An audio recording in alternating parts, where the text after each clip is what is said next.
حاول الخوا حرموا الدرويش. الحولي غالي، ما كاين 5000 درهم، 6000 درهم، 3000 ما كاين شي، 2000 درهم ما كاين شي، 2500 ما كاين شي. واش الدرويش يشنق راسو؟ حشومه كاع مره ما تشنق، خصهم يحربوهم منا والسلام.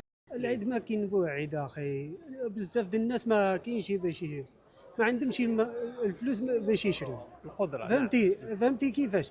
الحولي واحد السيد اليوم في الصباح مع السبعه ديال الصباح قال له اخر 6000 درهم، 6000 درهم، 6500.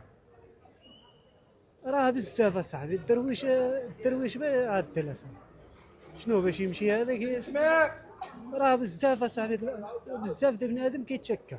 بالنسبه للغلاء الاسعار راه شو مصيبه كحله وصافي.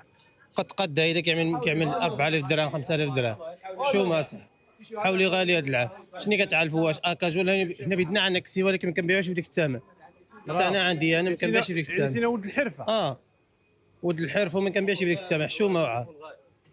يعني الدرويش يعني من جيتينا تقول لي حولي 5000 درهم ولا 4000 درهم قد هيدا فين شي جبره. حشومه وعرس. كل حاجه بالثمن ديالها، بكل صراحه كل حاجه بالثمن ديالها. ولكن الدرويش قليل اللي غيعيط هذا العام. كنعرفوا بزاف الناس ما غتعيشي صراحه. كنا شحال الناس نعرفوهم ما غادي تعيشي.